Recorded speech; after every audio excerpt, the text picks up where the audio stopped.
Breaking news ఇప్పుడే అందిన వార్త. విద్యార్థులకు సెలవులు పొడిగింపుపై మరికొన్ని వివరాలు అయితే రావడం జరిగింది. స్కిప్ చేయకుండా చివరిదాకా చూసినట్లయితే ఇన్ఫర్మేషన్ మీకు అర్థమవుతుంది. మరియు వీడియోని లైక్ చేస్తూ మరిన్ని అప్డేట్స్ కోసం ఛానల్ని సబ్స్క్రైబ్ చేసుకోండి.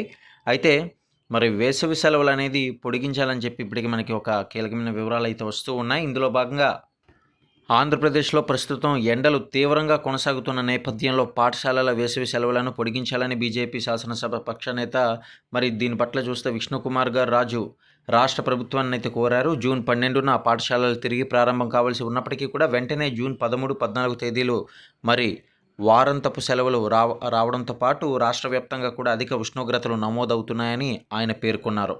విద్యార్థుల ఆరోగ్యాన్ని దృష్టిలో ఉంచుకొని జూన్ 15, 17 లేదా వాతావరణ పరిస్థితులు మెరుగుపడిన తర్వాత మాత్రమే పాఠశాలలు ప్రారంభించాలని ఈ యొక్క సందర్భంగా సూచించారు. అలాగే పాఠశాలలు తెరవక ముందే ఫ్యాన్లు సరిగ్గా పనిచేస్తున్నాయా, తాగునీటి సౌకర్యం ఉందా, మరుగుదొడ్లు, విద్యుత్ సదుపాయాలు, పరిశుభ్రత వంటి మౌలిక వసతులన్నీ కూడా సక్రమంగా ఉన్నాయో లేదో అధికారులు తనిఖీ చేయాలని ప్రభుత్వానికి విజ్ఞప్తి చేశారు.